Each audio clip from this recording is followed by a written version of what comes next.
Tune in, it's time for Comedy G. Bringing stars and stories, it's where you wanna be. From celebs to entrepreneurs, she's got the scoop. Community and entertainment, she's in the loop. Every smile a burst of velvet light. Through the screen she shines so bright. With the laughs and tales that weave tonight.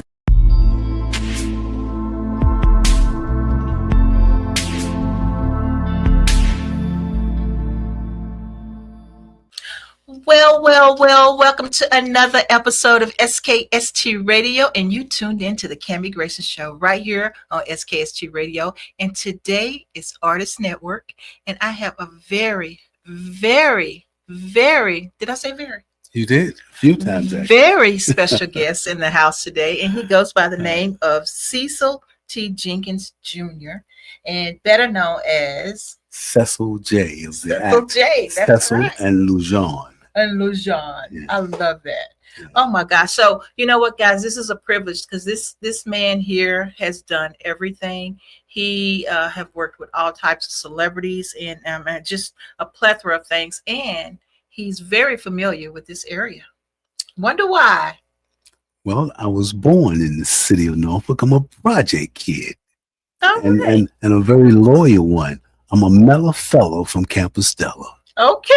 And I know that street. I'm learning my way around. I mean, I had the opportunity to look at some of the work that he's been doing. He got all kinds of things that's going on in the community. And I just think it's amazing the things that you are doing. And you're not stopping. You don't let grass grow under your feet. No, I don't. I'm known for that, actually. A lot of people know me as someone who have that tenacity to just continue. Once I set my mind on something, it is a goal. Mm-hmm. The goal will be accomplished. If not, maybe that day or that time, eventually it will be. Well, I love it. And guys, wait a minute. We're not going to just stop there. So that hat is known as the crown. I think it'll look good on me, but I mean, look at it. I mean, he has such style. I mean, just looking even at the pictures from his bio and on his website. I mean, such style, such charisma. So let's start by telling people who you are and how you got started. If my father was here and I said Sesil first, he would stop me and stop you and say his name is Sesil. That was my pops. Because I'm a junior, but I wanted to have a life after the life of entertainment, mm-hmm. and most people say Sesil when it is actually Sesil, and so I changed the spelling to the name, mm-hmm. and I did that right around the time that my mentor, who was of course Marvin Gaye, mm-hmm. Asked me and my act to find a name. And so we had our names and we wanted to stick with our actual names. Mm-hmm. So I ended up saying Sesil by changing it to S's, mm-hmm. and Delecta Johnson and Kenneth Lewis. And mad respect to Ken. We lost Ken in the month of May this year. I'm sorry. However, the act became Sesil and Lujon. And that was Kenneth Lewis as Lou, mm-hmm. and Delecta Johnson as John. I like that. And now we just have the one, which is Delecta Johnson, and we took the O out of the Lou and decided to go with the Lujon. So it's Sesil and Lujon. Sounds French. We like that too. The girls are Lujon. We like that. So how did you get started? Come on, you got a whole life of story here that we need to know. Well, I've been in the entertainment industry since birth. My father, who was originally from this area, he was on Atlantic Records. His name was Horace Jenkins. We called him Uncle Bra. Mm-hmm. One of my mother's two brothers, she had lost one when I was born. But Uncle Bra, Horace Jenkins, was with a group called the Five Sheiks of Five Pearls. And I was just a kid, about 4 years old. And I recall when the television came on, he was on it. And I watched him singing. And I knew that very day what I'd be doing the rest of my life. Nice. And so I entered all the recreation centers because during my time of growing up, we had recreation centers. Mm-hmm. And in those recreation centers, we had talent shows and all types of things. And I'm a graduate of Booker T. Washington High School. And so the younger part of my life, I was at the recreation center singing and dancing in the projects and was known pretty much for doing those things. But I also loved sports. So I ended up playing the 3 major sports, which was baseball was my first, baseball, basketball, and football. How was baseball first? Huh? Why was baseball first? I don't know, actually, but my partner, Ronnie Carter, who was my neighbor, Mm-hmm. him and I we had gloves and bats and balls and all kind of things. My father actually literally worked for Topper Toys. Oh, okay. And he drove the truck. And when he drove the truck, he drove a lot of what was on the truck to the house. That gets you started. So we had gloves and balls, and Ronnie and I used to catch a lot, and then they had a midget baseball team, Mm-hmm. and it was being coached by Alvin Perkins, and Alvin Perkins had a twin brother by the name of Calvin Perkins, who was on the radio here many years ago. And he was a street DJ as well, called himself Calvin Shakespeare Perkins. But anyway, Alvin Perkins was involved in sports, and he was a conga player, awesome conga player, but didn't want to go stardom, you know. Mm-hmm. He was asked many times. Mm-hmm. And it's not the industry that everybody should jump into unless you're ready for it, actually. Right. You know, it has to be a part of your life. So I did all of that when I was young, and then I ended up playing sports until I got to high school.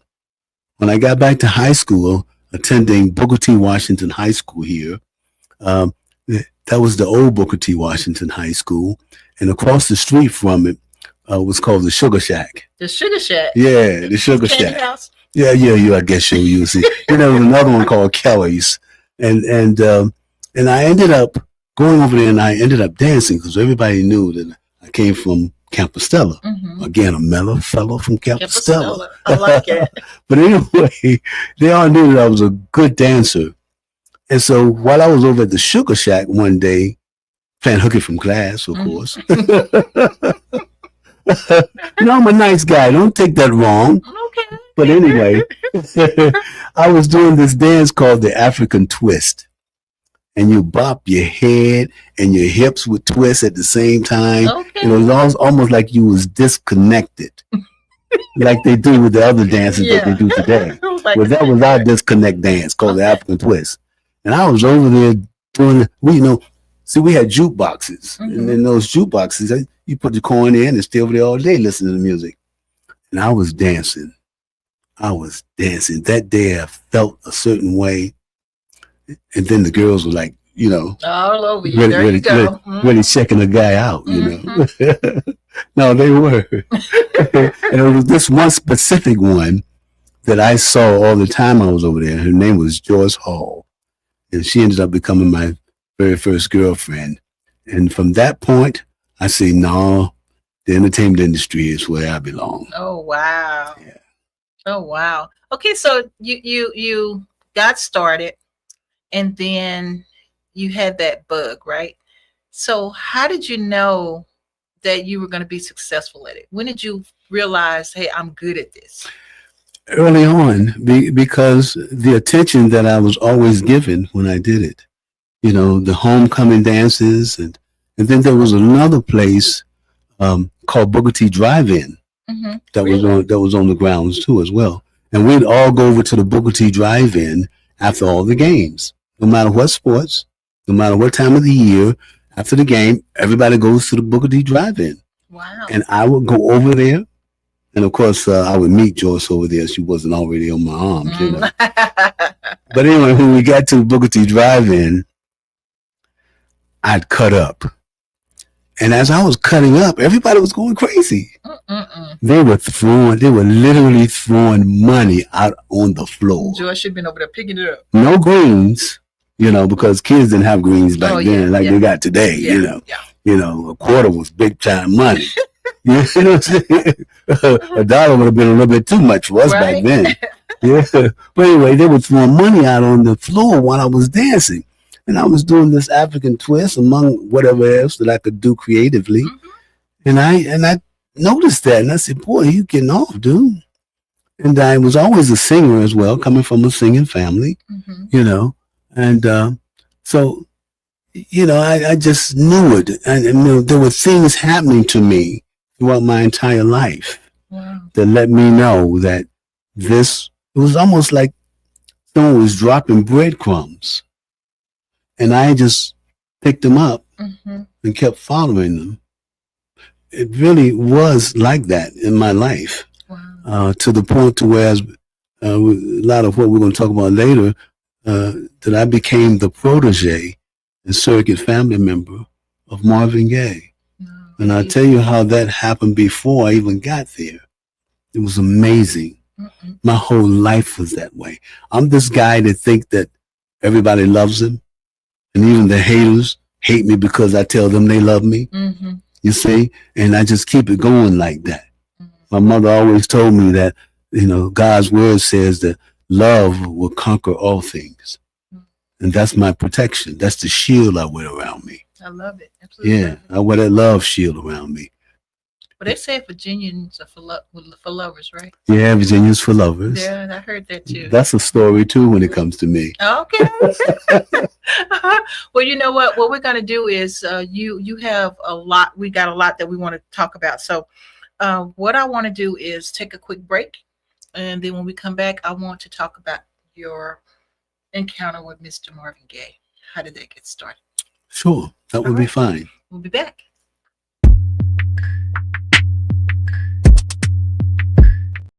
Okay, good. I'm good. I'm having fun with you. Yeah, me too. All right. Thank you. If you just tuned in, you haven't tuned in too late. You tuned into the Gamma Grayson Show. That was the shortest commercial I've ever seen in my life.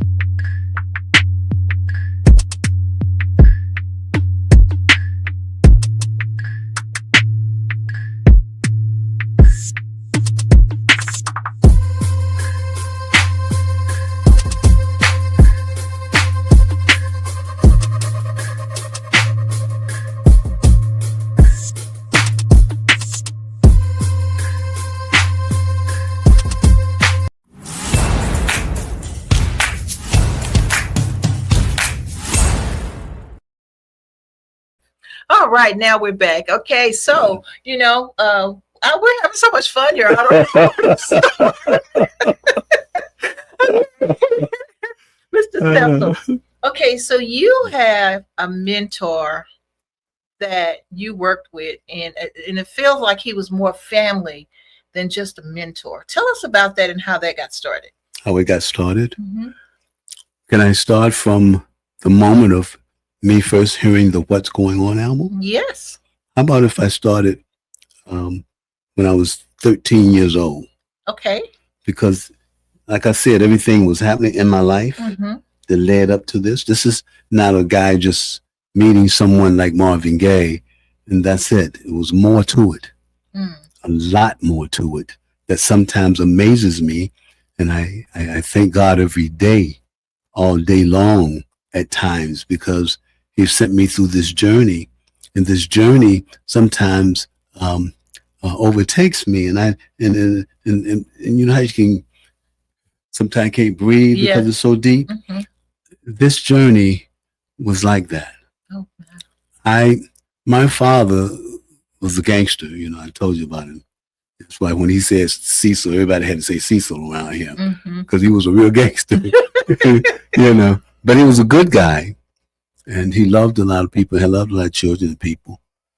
But in the midst of all of it, I lost my train of thought there for a second. In the midst of all of it,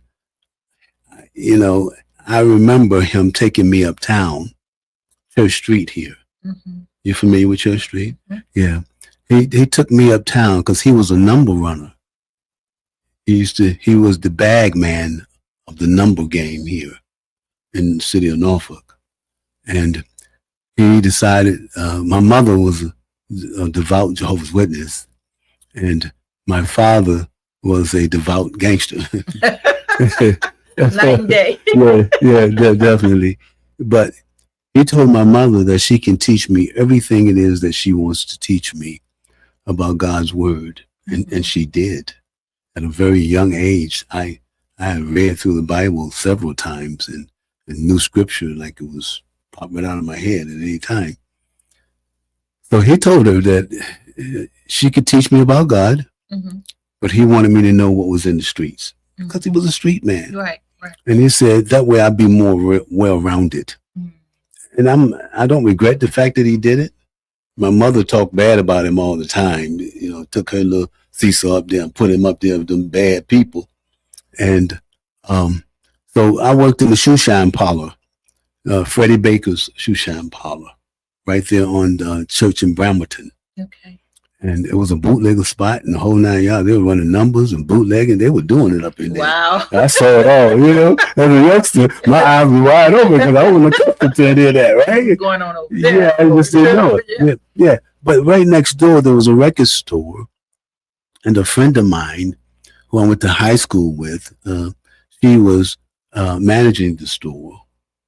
And she knew when I was at work because I would peep inside the store.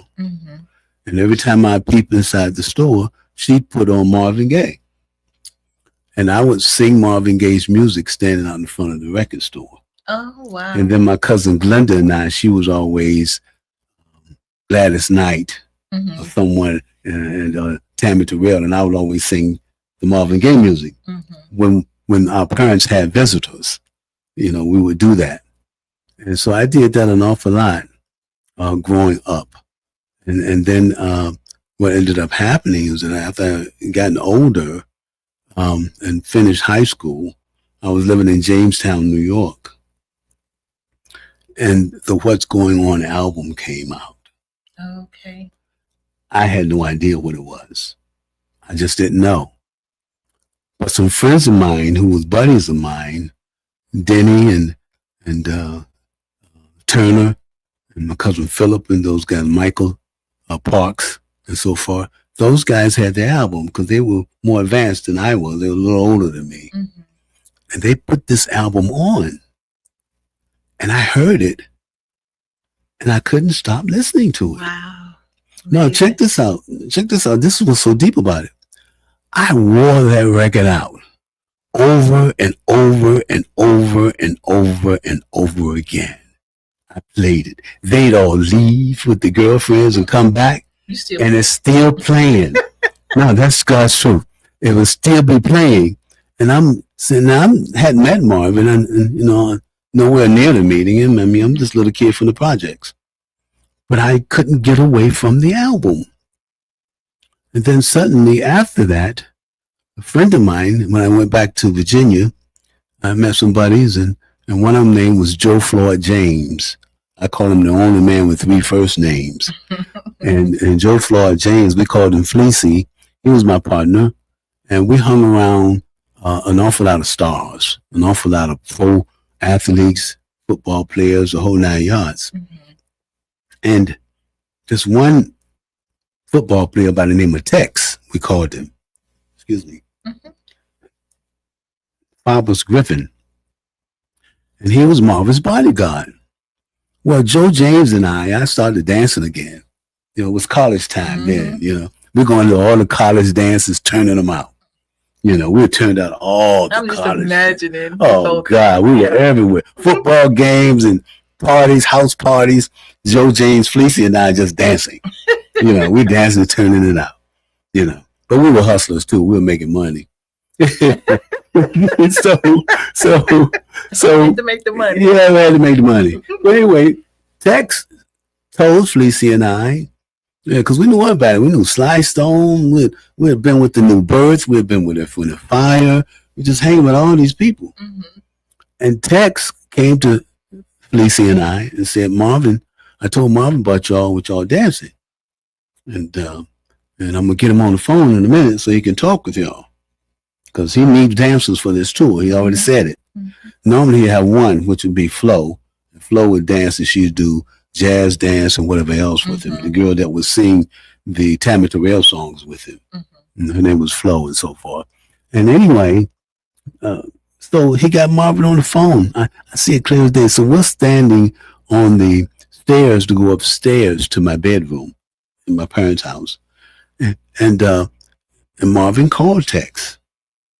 And when Marvin called him, Tex put Fleecy and I on the phone with him. Wow. And you talking about somebody tripping. I was really tripping, you know. Marvin. Come on, I told my mother, man, Marvin Gaye's on the phone, huh? You know, she didn't believe it at the time. But anyway, you know, we respect Tex. And so we talked to Marvin, and he told us that, you know, yeah, he's going to hire some dancers. And if we wanted it, you know, we'll come get it.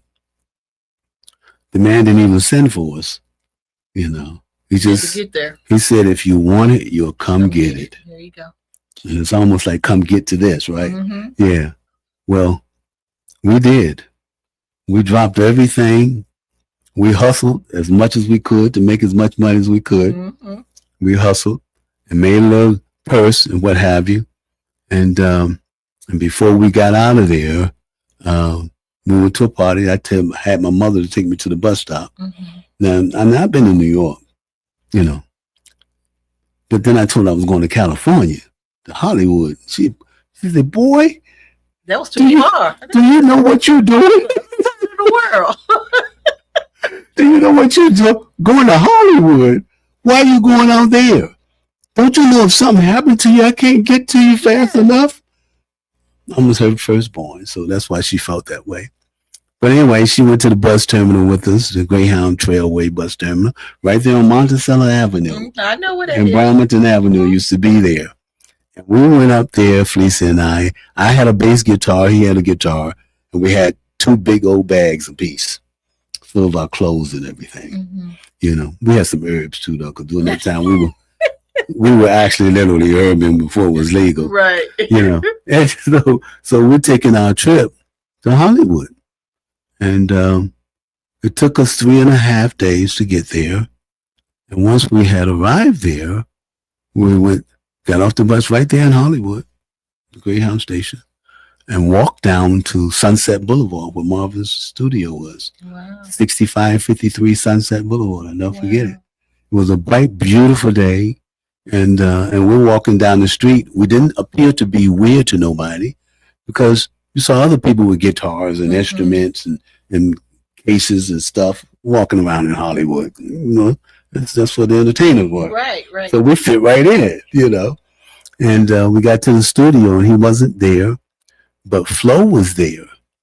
And when we got inside and stood there waiting on him, he never made it there that day.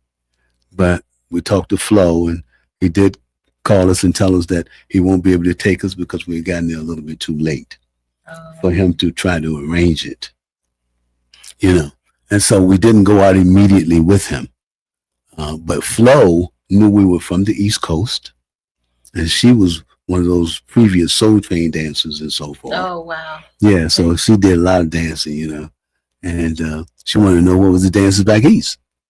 So we laid it on her.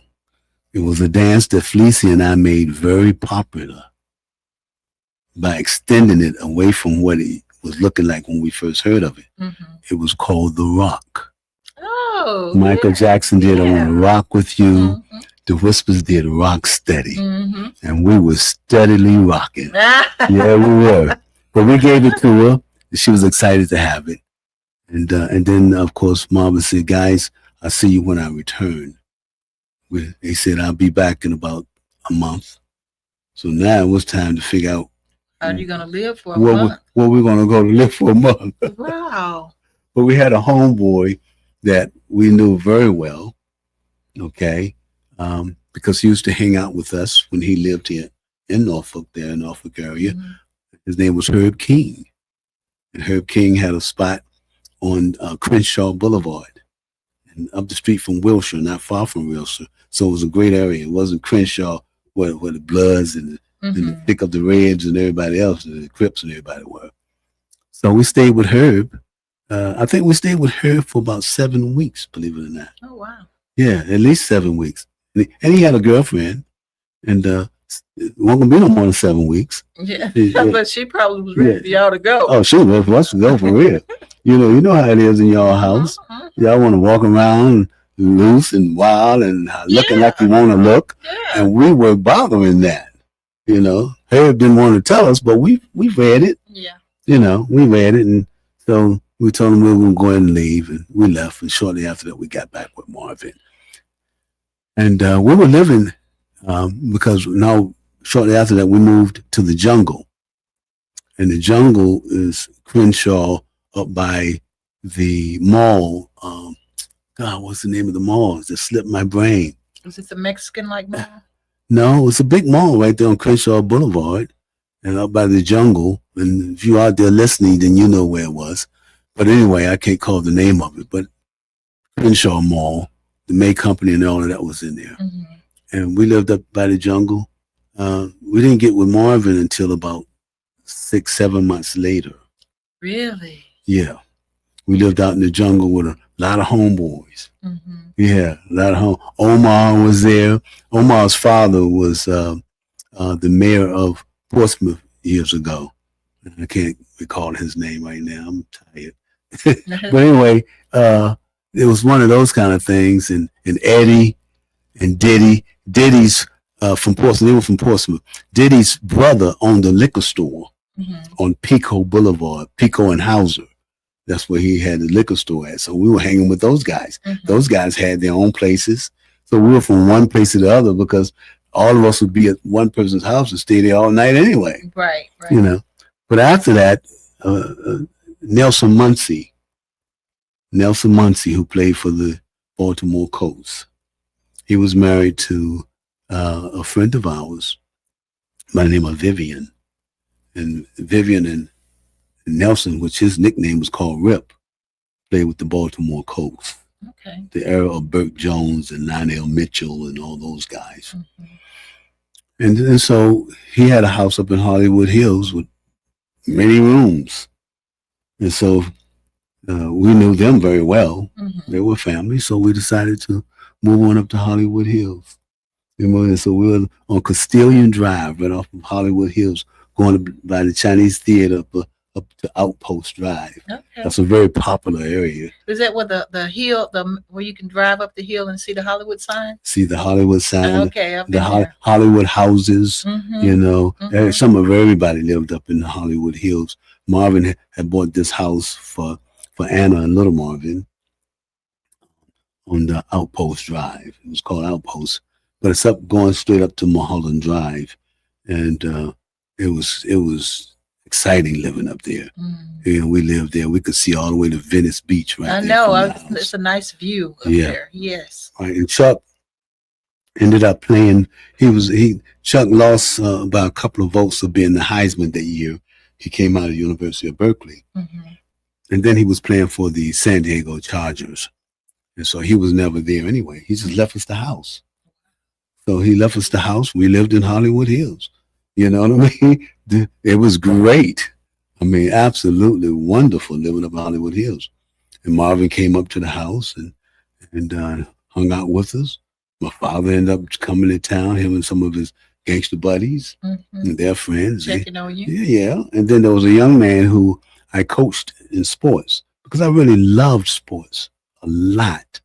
But I knew that platform I could have talked when I wasn't in uniform. Mm-hmm. But in uniform or not in uniform, as a recording artist who believes in consciousness, because I'm that conscious artist, and that's what Marvin really loved about me more so than anything. The fact that I was this conscious guy, and he thought a lot about that because so was he. You see, and so. You know, from there we started hanging out, and then I became his lead male dancer and his personal choreographer. Wow. At that point. And then I was hanging out with all the lockers and some everybody. They were buddies of mine. You know, Greg Pope was married to a young lady came out of the Northview area here. So I hung out with Greg Pope and the Lockers, Shabadoo and all those guys. You know? Yeah. Doing the rock. Yeah. I took the rock, the soul train. Boy, you're talking about somebody killing them. I won't popping and locking, but I was doing the rock. And that was the rock was it. They, girls thought that was sexy. And I and I was on it. But you know, when that happened, Marvin and Uncle Frankie was interviewing a lot of young people. Matter of fact, it was mentioned in the Virginia pilot. They interviewed Uncle Frankie when I brought him here after Marvin's demise, of course. Him and little Marvin, I brought him to this market. And, you know, it was one of those kind of things where this market and the Virginia Pilot News gave me an awful lot of support and interviewed me several times, along with the journal guide, Brenda Andrews. But this particular venture, Uncle Frank was interviewed by the Virginia Pilot because I was the first African-American person here in Hampton Roads to control the Virginia Beach Amphitheater. We had a concert there. Me and a gentleman by the name of Charlie Blue and a couple of other friends of ours. And yeah, so when we did, it was one of those things where we were making history at that time, you know, putting that together. But when Virginia Pilot interviewed Uncle Frankie, of course, he mentioned to them nothing that I had forgotten, but I didn't think that he had remembered it. And he said, we knew a lot of young people. And as you know, Marvin loved children. He did, little babies, whatever. He loved children. And so Marvin and I, you know, interviewed a lot of cats, a lot of young cats who come to us, and they would always say, I can do this, I can do that. I'm good at this too. I'm good at that. And I can do this and do that. And I was already practically family because of Tex being his bodyguard. So he wouldn't fear us. And I'll tell you about me becoming his bodyguard too. I wasn't big as a wet noodle, okay, but it was okay. But what ended up happening, they interviewed Uncle Frankie, and he told them all these young talented kids would come to us and tell us about who they were. Then they would show us immediately, you know, like they were even better than us, he told me. But when Prince came to us, which was my nickname at the time, family nickname, when Prince came to us, he looked at me and Marvin, and he told us, he says, they said, what do you want to do? And I said to them, whatever makes the people happy. I told them, I said, if y'all would just teach me and show me what it is that I need to do to be successful so that I can help people, especially my people. If you would teach me, just teach me. That blew both of them away. On that day, I became a surrogate child of Marvin Gaye's family. Oh, wow. That very same day. He left me with Uncle Frankie. He said, we're going to teach you. And they did. Wow. They started teaching me how to sing little notes and things like that, you know, sing a line that had 3 or 4 different notes in it, and you think it's just one note. Oh, I just learned an awful lot from them. Wow, you know. Amazing. Yeah, it was amazing. Uncle Frankie was there every day. Of course, Marvin was off on journeys and things like that. Whether if he wasn't performing, because I would be with him. But I ended up being his lead dancer and personal choreographer. You know, I even got him ready for the Grammys. Which was amazing. Yeah. Well, let's see your talent. So we do have I think we have a YouTube video, and then we also have 2 songs. So you tell me which one you want us to go with first. Well, we'll go with the ballad after the up-tempo.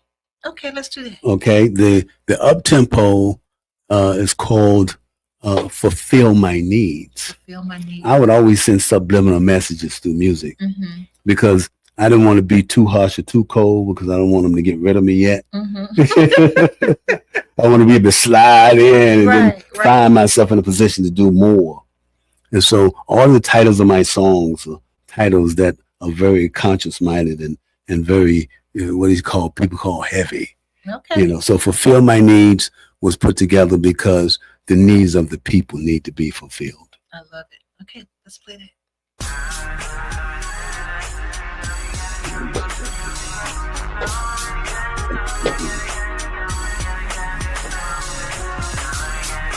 You guys can take us off screen so we can see the background. So we see his picture. Baby, you call, I come, I run to your love. It's better than the finest wine. That kind of love, that's all mine. Baby, and your own sweet little way, as selfish as it seems, you think only of yourself to please my enemy. I want you to fulfill my needs, baby. Oh, I want you to fulfill my needs. Keep it right there.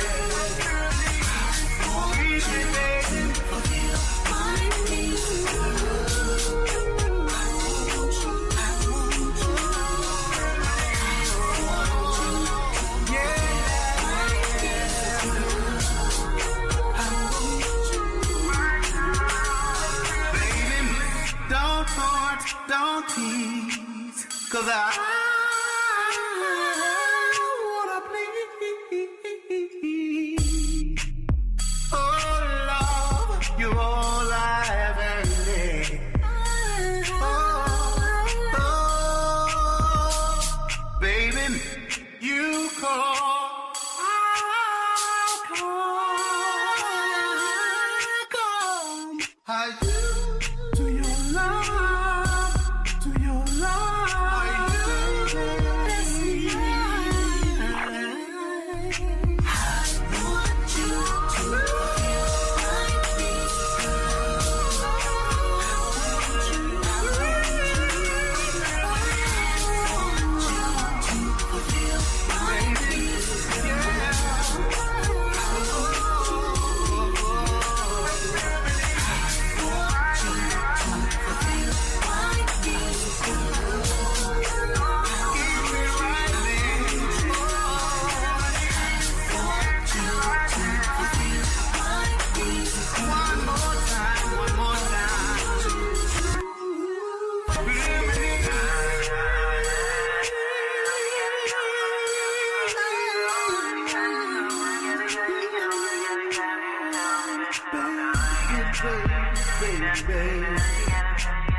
Okay, I love that.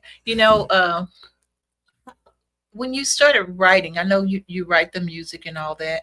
What do you think about? What puts you in that frame of mind to get the music just right?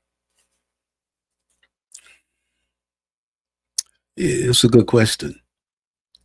Mainly because being a conscious writer and an emotional writer, that's why I'm the protege of Marvin, because I knew his ways and things that he did. And that track actually got a lot of his feels. We made a point of me not trying to be Marvin Gaye.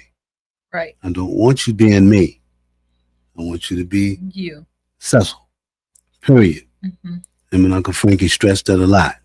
Anybody can copy me, you know, and I can copy him too, really, to be honest. But however, I am Sesil, and being an emotional person, I feel as though if you're going to write something, you got to talk to the people. What I'm going through, somebody else is going through too. Right. I'm not the only one going through it. So there's no, and that's a good point there too, because some people think, and then they get on other people and they talk about other people and they just go crazy. I don't know why people do such things. We're so imperfect, you know, but I still love everybody that falls into that trap. But we all go through the same things. Right, right. You know, and that's what I like singing about. This song, Fulfill My Needs. Yeah. I like it. Yeah. I like Thank you. Thank you. I appreciate it. So now we have a trailer of the song. I know it's going to be released in November. The video will be released in November, but right now, if we can get that trailer up, that would be great. Yeah, this was a trailer of the video that was shot. I love it. Right here, Marvin Gaye. My first met Marvin had 30 months of career. Prince been way more than me, but goddamn it, I know Marvin Gaye told me don't have nobody but Prince. That was the best. Before that, it was 30 different people had to answer. Me, no Marvin. Nobody knew it was Prince. Prince was everything. Prince a bad man. Y'all gotta play this video over and over and over. Yeah.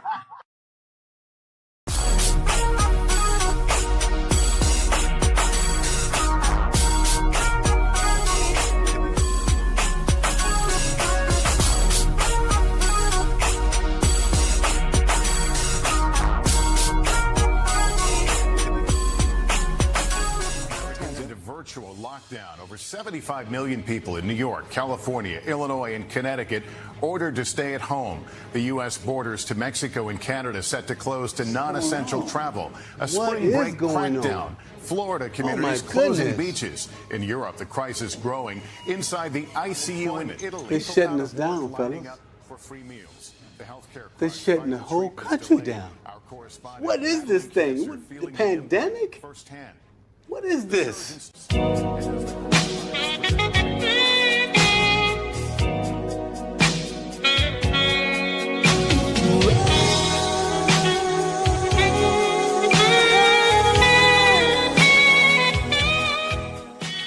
really like this. I like this a lot. What, staring in each other's souls with your eyes? Yeah, that among other things. I just love you so much, baby. I love you too, sweetie. No. No, no! Anthony, what is this? We didn't get the loan. What? We needed this loan. It would have helped out with our portfolio. This pandemic is kicking our butt. It's messing with our money. And our funds are not where they used to be. I'm not used to this. What's going on? It's Latrice and Anthony, they are having some financial problems. I'm sorry, Anthony, but due to the pandemic, we're unable to process your loan at this time.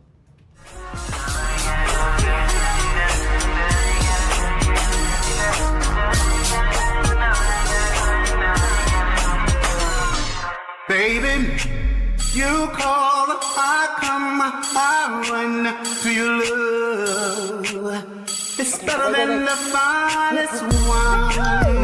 That kind of love, that's all mine. Baby, and your own sweet little way. As selfish as Hello?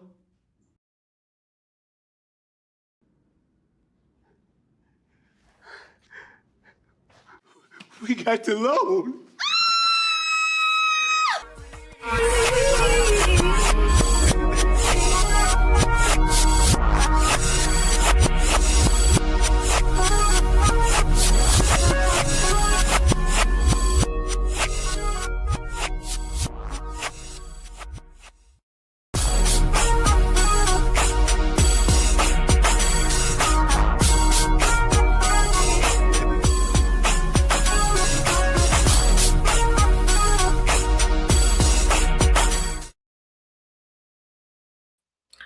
All right. Well, that looked like that was fun. You had some acting skills going on there. It was fun. I wasn't supposed to play. I wasn't supposed to be a part of it at all, except for the band, the live performance of the band part of it, which we shoot when I get back to back to Las Vegas. But I ended up playing that role, and being called Anthony is because of my baby brother, Anthony Jenkins, who was a graduate of Booker T. Washington High School. He's the baby boy of the family. And Anthony, he died about 5 years ago. Sorry to hear that. Now, yeah, talented. Oh, all of his kids are talented too. But Anthony was, drum major for Booker T. Washington High School, first chair saxophone, first chair drums, everything. And when he met the little girl that he fell in love with, he almost forgot everything. I got a song I wrote about that too. Oh my goodness! Called "Every Child Has a Dream." But so because Marvin wanted me to bring him to Hollywood, he was something. Boy, he was. Oh my God, he was something. But I'm glad he went forward and did what he wanted to do, and that's to have a family. This video has quite a few very upcoming and famous people in it. Yeah, so tell us who's all in the video. There were 4 Soul Train dancers. Nacey was one, and Thelma Houston was the other, and there was another one that played named Carol, who's in it as well. And then there is King James Brown, who was like James Brown from Las Vegas, tough guy, tough man. Yeah, King James Brown was a bad dude. And then DeFrance Forrest. DeFrance is the son of Gene Chandler, the gentleman who made the song many years ago called The Duke of Earl, and all those songs. And DeFrance, he was with the Originals, and the Originals who sung "Baby I'm For Real." Okay, he's with them, as well as today he's with some other famous groups and what have you. And then there is Latricia Renee, and she's the person who plays opposite of me.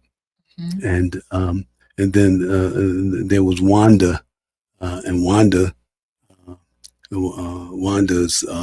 on Facebook too. She's a pretty big star in her way. She does the Dorothy Damage thing. You know, she's very famous for singing that. And then the blonde hair, short hair lady that was there, that's Zeola Gay. Yeah, that's Marvin's baby sister. Yeah, Zeola Gay is in it, and she should have been an actor. I don't know what took her so long to want to go into the acting direction, because she's good at acting. And then outside of her, it just was one of those things. Our producer director is a gentleman called Ridley, Mark Ridley. He's a producer director out of Hollywood, California. Nice. You know, so it goes on, and we can talk a little more about some other people that was in it. But there were people who have names all over social network. Wow. Yeah. You know, it looked like you guys gelled really well. Like, I can't wait to see the full story, because it seemed like it's going to be very interesting. It is. You know, I know you saw at the end where it said part 1, because at the end of the entire, not the entire video, but the entire part 1, there's much more, and you'll see those clips that you saw from the trailer, and then you'll have more of a conscientious thought about the story itself. As you know, it must be about the COVID. It is about the COVID. And we shot it some time ago. Yeah. So COVID shut everything down, and so I can only imagine what you entertainers had to go through Ooh. when COVID hit, you know? That's what we're So- describing here. Yeah. Yeah. She said it was just messing with us. Yeah, I can only imagine. Yeah. So, which brings me to the event that you have coming up this October. So, Yeah. let's tell us a little bit about that. It's a part of my nonprofit. Okay, tell us about that. You know, do we have time to listen to "I Don't Want to Go"? Yeah, we can listen to that on our way out the door.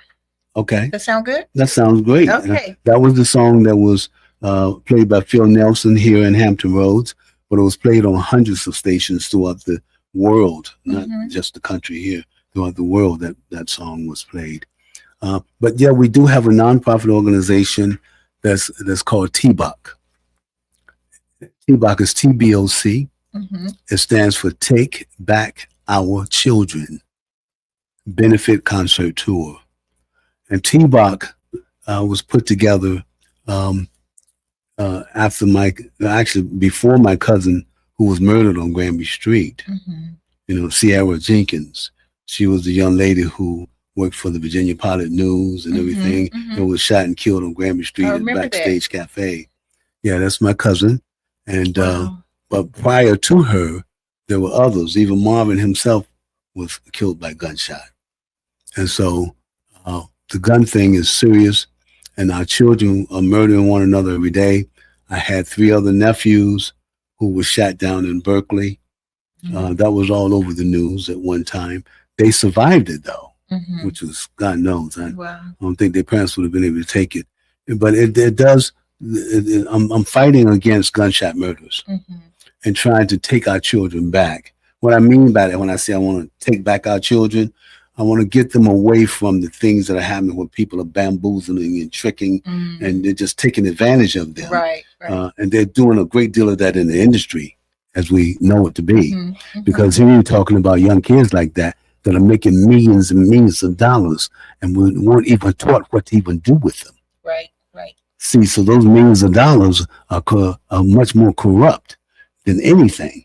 And then we have people who are in powerful positions taking total advantage of these young people.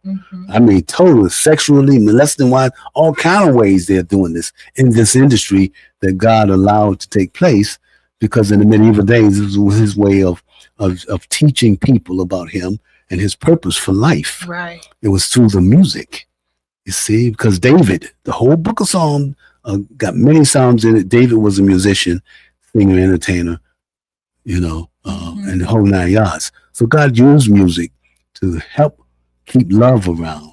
And we've gotten away from the love because they've corrupted the music industry where we want to change the frequency. Yes. You see, Get it back on track. we want to get it back on track. And the way to do it is to take the music industry, break it down, and then redo it all and go back to what helped us. R&B should not be drowned. It is not drowned. You may have it underwater, but it's coming up strong because that's what taught us. Yeah. R&B taught us. All young black kids, even with the DJs here, things. I mean, Sesil and Lujon was inducted into the Hampton Roads Black Radio Announcers Association, and were put in their Hall of Fame.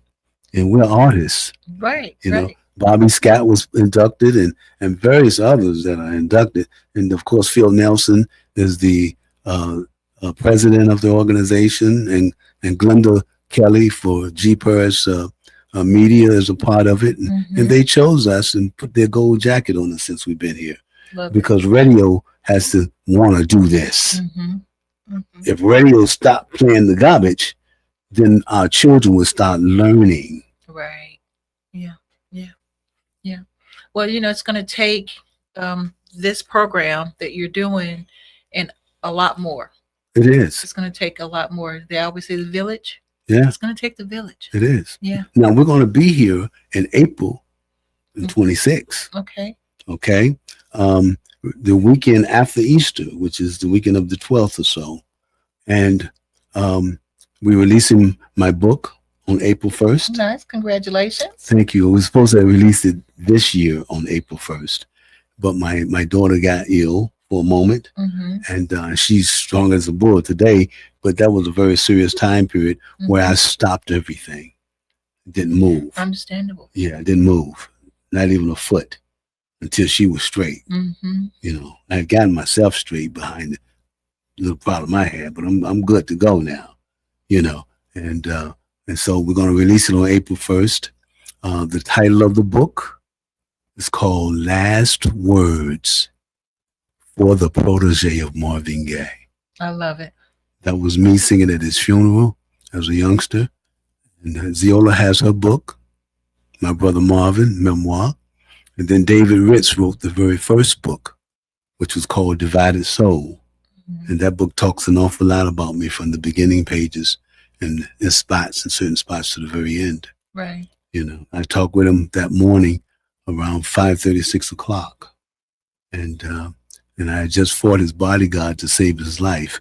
Not that the bodyguard was doing anything to him, but I wanted all the paraphernalia gone. You know, I had already gotten to that point. So I was spiritual minded. He promised me that we'll get back to what's going on. But we needed a hit record first. We got the hit record, Sexual Healing. Okay. So it's time to go back now. Yeah. And I got in a fight with his bodyguard, and we almost killed each other on the side of the house. And Marvin knew I didn't fight. Come on.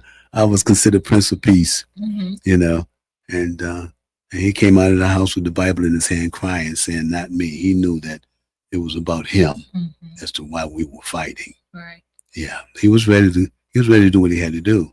He just didn't need to be in the house with no one, Father. And he needed to be in a rehab. But sexual healing was so huge, so humongous, that he didn't want that to happen. You know, those who knew. Right. But if he'd have gone into that rehab, the whole world would know. Right. And so we thought it would work. But unfortunately, it didn't. You know, it didn't work. He's not with us today. Yet he still is. Yeah, I was about to say he still lives within us. All the people that remember him. Oh yeah. Keeps him alive. Oh yeah. Absolutely. Yeah. And so we do have a final song. Tell us a little bit about that before we go into it. Oh, I Don't Want to Go. Yeah. We had already decided to write I Don't Want to Go before he passed. And he had sent me out to find my act, because it was time for us to have our own record company with Uncle Frankie and myself and another homeboy by the name of Gordon Banks, who's right here from Norfolk, Virginia, who I kept in the family. I kept him in the family on purpose because he was so talented, and his whole family was talented. His brother and I were competitors in high school, Godfrey Banks. You know, we were competitors, but we loved one another. That's how we did it back then. And Gordon, of course, I thought was extremely talented, and I kept him in the family and asked Mowbray to bring him to Europe, even though Ziola made sure it happened, because they ended up getting married, though they were only married for a year. But yeah, we were going back to what's going on. That was the goal. Right. You know, that was the goal, because I was sick and tired of that tour going out, the Midnight Love album tour going out. I didn't make that tour because I tore my Achilles heel, my right Achilles heel, looking at the fight with Tommy Hearns and Sugar Ray Leonard, then acting like I was one of them, right? Acting like I was one of them, and popped that Achilles heel and ended up being in the hospital all that time, you know, and had a cast on for about a year. And so I didn't make the tour. I should have been out there, and I really needed to be out there to help keep him settled and reminded of what our goal was, you know, because they had him out there dropping his pants and everything. Oh my goodness. You know, he didn't need to drop his pants. He was Marvin Gaye. Yeah. Yeah, they don't know who convinced him, but he was getting high too. We were all getting high during that time, unfortunately. Yeah. Well, yeah. You know, well, let's play the song and let's make it happen. And I want to thank you. Oh yeah, this song is called. This song is called "I Don't Want to Go." I don't want to go. He don't want to go. Yeah, I don't want to go. Go. Barbara Sierra said the same thing interviewing us on Channel 10. The bottom line, she says, and he don't want to go. No, I don't. I've had some fun with you, sweetheart. Well, thank you. We'll have I really enjoyed this. interviews and time. So yeah. I really enjoyed you as well. And if you're supporting this right now, continue to support it. Thank you. Reasons why: because she's bringing you the best that there is. And you should see this place. It's gorgeous. Thank you. I love it. Thank you. I'm going to send you everybody I can send to you. I love it. Yeah. Keep them coming. Keep them coming. That's right. Okay, guys, let's play the song. And thank you again. Thank you. Let's enjoy this.